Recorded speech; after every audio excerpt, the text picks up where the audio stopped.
এক বেরিয়ে গেছে হুজুরের দ্বারে, হুজুর আমার জামাইর লগে কাল ডেইলি কাজ্যা জড়গা হয়, কি হয়, কোনো বনাবন্তি নাই। তো হুজুরে কয় ঠিক আছে, এই তদবির করতে হইলে বাঘের ফসম লাগবো।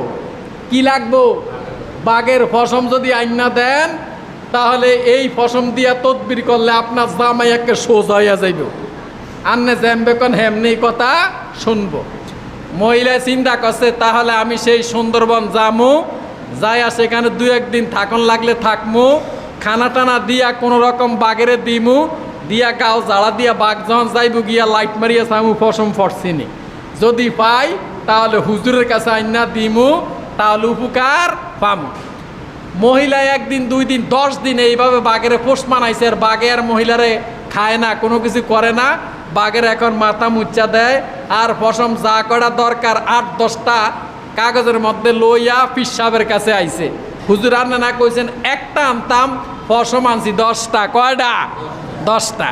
হুজুরে কয় আন্নে যদি বনের পশুরে বাঘের পোষ মানাইয়া ফসম আনতে পারেন, বাঘের থেকে ডেয়ারিং নিয়ে আপনি জামাই রে কি পোষ মানাইতে পারেন না?